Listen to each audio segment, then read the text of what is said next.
Aziz Müslümanlar, Allah Celle Celaluhu ilk nimetlerini cebri lütfi havası içinde bizim irademiz, o mevzudaki isteğimiz işin içine girmeden bize lütfetmiştir.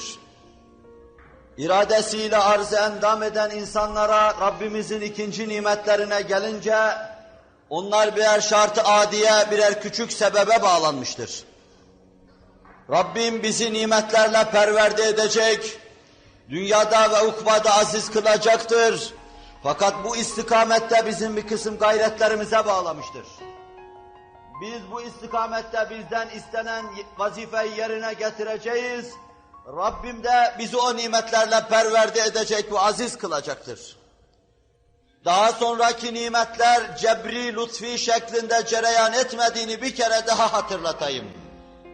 Sizi ilk defa yaratan Hazreti Allah yaratırken sizin iradenizin müdahalesi yoktur işin içinde. Sizi mümin yaratırken yine iradenizin dehli yoktur.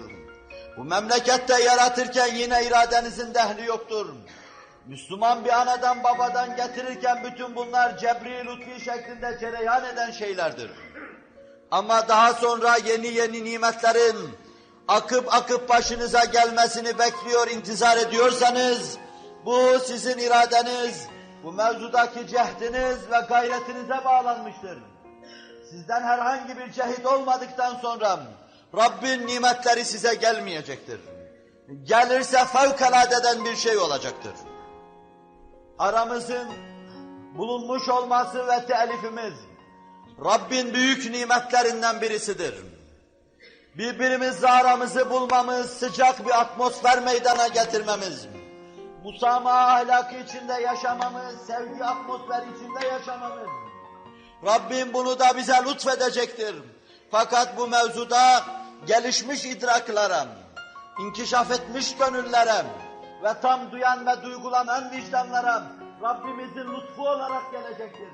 Ama insanlar vicdanıyla, kalbiyle, kafasıyla devreye girecek, Rabbisinden bunu isteyecektir, o da lütfedecektir. Onun içindir ki aleyhissalatu vesselam bu mevzuda ümmetine şunu duyurur. Ben Rabbimden ümmetim için şunu istedim, bana lütfettiler.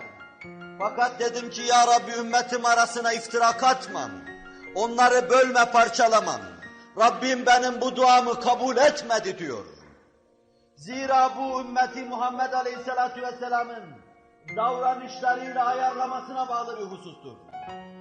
Zira ümmeti Muhammed'in ittihadı aklı eren, müdrik ve şuurlu kafaların birleştirici ve uzlaştırıcı unsurları ortaya dökmesine bağlıdır. Zira bu bir rüştüne erme ifadesidir. Rüştüne eremeyen kimselerin uzlaşması düşünülemez.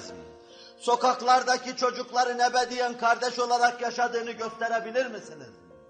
İnsanın donundaki mahlukatın boğuşmadan yaşadığını gösterebilir misiniz? Boğuşmadan yaşama bir şuur işidir, bir idrak işidir. Rabbim senin şuur ve idrakını onu lütfedecektir. Civan mertlik yapacaksın. Şuur ve idrakınla devreye gireceksin. Bu ihsan-ı sani senin iradene terettüp edecektir. Bakın sahabide nasıl bir anlayış Rabbin lütfunu çağırıyor. Rabbin lütfunu davet eden anlayışa bakın. Orada bir iki misalini arz ettim size. Fahri kainat Efendimiz Medine'ye teşrif edince Evs ve Hazreç birbirini yiyip duruyorlar. Boğaz vakaları cereyan ediyor. Herkes birbirine düşman.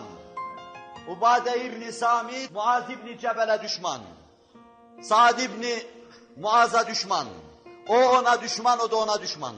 Fahri kainat Efendimizin ilk halakasını teşkil eden topluluk bütünü birbirine düşman. Resul-i Ekrem ellerinden tutuyor, bunları kardeş yapıyor. Her muhacirini bir ansardan bizzatın evine koyuyor.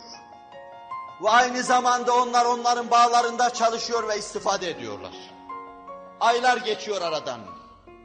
Yurdunu, yuvasını terk etmiş, hiçbir şeye sahip olmayan fakir bir topluluk.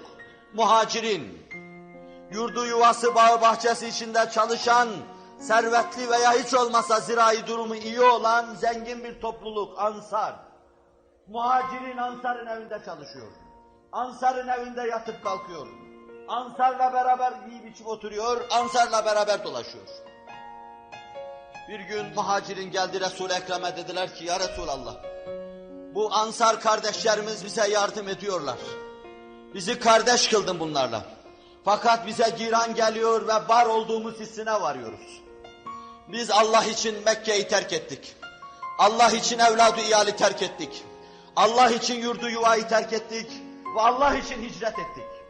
Sırtımızdaki elbiseyle ve kursağımızdaki ile şayet hicret ettiysek Allah için hicret ettik. Ama şimdi şu duyguya kapıldık, mazur görün. Biz sanki Ansar kardeşlerimiz bize baksın ve biz de tüfeğli olarak onların sırtından beslenelim diye buraya hicret etmiş gibi geliyor bize. Ansar'ı çağırdı Efendimiz. Bakın dedi, muhacir kardeşleriniz ne diyor? Ayrılmak istiyorlar. Kendi işlerini kendiler görmek istiyorlar. Belki dilenmek, belki de çarşıda pazarda hammallık yapmak istiyorlar.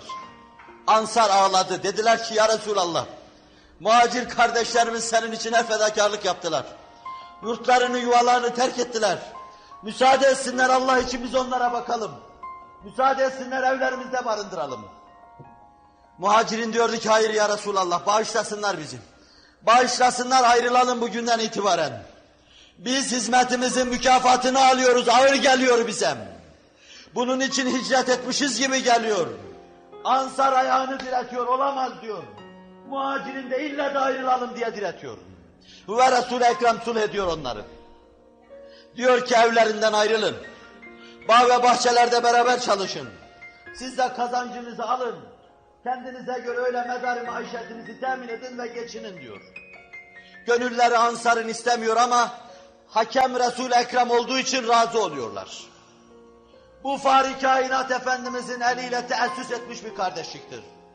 Ve iki kişinin hayatında cereyan eden şu tabloya bakın. Her muhacirin bir Ansar'a kardeş edilmişti. Mekke'nin peçesini taşıyan Abdurrahman bin Avf da Medine'nin sultanı, Uhud'un kahramanı, şehitlik anlarını yaşarken kendisini soran Muhammed İbni Mesleme'ye yaralı aslan şöyle diyordu. Peygamber'e selam söyle, Uhud'un arkasından cennetin kokuları geliyor bana. Sa'd İbni Rabi radıyallahu anh bu iki zatı da bir kardeş yapmıştı. Abdurrahman bin Avf diyor ki kardeşim bana öyle bakıyordu ki evde kendisi en mütene odadan ayrılmış, beni orada yatırıyordu. Hanım içinde bir yer bölmüştü, orada yatıyordu. Kendi de bir yerde yatıyordu. Bir evi parçalamış, bölmüştü, bizi de içinde barındırıyordu. Bir gün hayretimi mucib olacak, beynimi kafatasım içinde donduracak bir tabloya şahit oldum. Gözleri dönmüş gibi Uhud'daki kahramanlığına yakışır bir kahramanlık içinde. Elimden tuttuğu gibi tesettür ayeti yok da. Beni iki zevcesi var yanlarına götürdü. Oturuyordu iki hanımı da maksurenin arkasında. Hanımlarını gösterdi, bunlar benim zevcelerim kardeşim dedi. Mekke'yi nasıl bırakıp geldiniz onu ben biliyorum. Peygamber için nasıl her şeye katlandınız onu ben biliyorum. Şunlar benim zevcelerim, beğen bunlardan bir tanesini. Vallahi boşayacağım, iddetini bekleyecek ve sen evleneceksin. Anlıyor musunuz kardeşliğim? Abdurrahman bin Avf güvenlik bir insandır. Kendi çoluğunu, çocuğunu ve zevcesini Allah için terk eden insan, ruhta bir hisse tahsil edebilecek böyle bir şeye razı olmaz. Kardeşim zevcen de sana mübarek olsun, malın da sana mübarek olsun, aile efradın da sana mübarek olsun. Sen bana pazarın yolunu göster de hammallık yapmasını bilirim. Şerefli sahabim, Mekke'de büyük ticaretler çeviriyordum. Dıştan gelen kervanlar Abdurrahman bin Avf'e ulaşıyordum. Bu güleş yüzlü adamı görmeden, bu tatlı çehreyi görmeden tüccar geçmiyordum. Ama orada eline bir ip alacak, canım çıksın. Pazar pazar dolaşacak, yok mu hammala iş taşıttıracak diyecek. Hammallık yapacak, medar maişetini temin edecek. Zevcesini tatlika dilbeste kardeşlik şuuru ve kardeşinden Müslümanlık hesabına bir şey koparmama duygu ve düşüncesi içinde alabildiğine civan mert başka bir sahabi ruhu. Kardeşlik bu denli sağlam kaideler üzerine oturtulursa, bu cemaat batıyı hayrette bırakacak şekilde gibi kimselere, Arnold gibi kimselere hayret ediyoruz. 25 senede cihanın imparatorluklarını yıkan, yerinde muhteşem bir medeniyet kuran, vaharsı 7-8 asır devam eden, şu Müslümanlığın inkişafına hayret ediyoruz dedirten, işte onlardaki tevfik-i ilahinin vesilesi bu ittifak ve ittihat ruhudur. Rabbim bize bir lütufta bulunacak. Bizi aziz ve payidar kılacak. Fakat ilk müdahale ve muhaleceyi biz yapacağız. Bu kardeşlik şuurunadır ki Allah Celle Celaluhu cihanın hazinelerinin kapısını açtı onlar için. Koca Sasani İmparatorluğunu bir hamlede yıktırdım. Koca Bizans İmparatorluğunu toz toprak haline getirdim. Ve cihanın tek medeniyet menbaı halinde, tek medeniyet muallimi halinde Müslümanlığı insanlığa takdim ettim. Aziz Müslüman kardeşlik, Rabbim büyük gördüğü şeylere saygılı olmam, ehli kıbleye saygılı olmam, ehli imana saygılı olmam, secde edenlere saygılı olmam, Rabbe dilbeste olanlara, Hazreti Muhammed'e bağlı olanlara saygılı olmam, sağda, solda, ortada, ortanın sağında ve solunda, nerede olursa olsun ehli kıbleye saygılı olmam. La ilahe illallah Muhammedur Resulullah'a saygılı olmam. Rabbim bu ahdü peyman içinde sadakatla yaşamaya bizleri muvaffak eylesin. İnsanımızın gönlünü şuurlu, uyanık, hüşyar ederek aralarında kendilerini telife götürebilecek hususlarda dirayet ve kiyasetle onu serfiraz eylesin. Ela inne ahsenel kelam ve ablagan nizam kelamullahil melikil azizil allam kema kâlallahu tebâreke ve teâlâ fil kelam ve izâ kur'al Kur'anu festemi'û leh ve ansitû leallekum turhamun.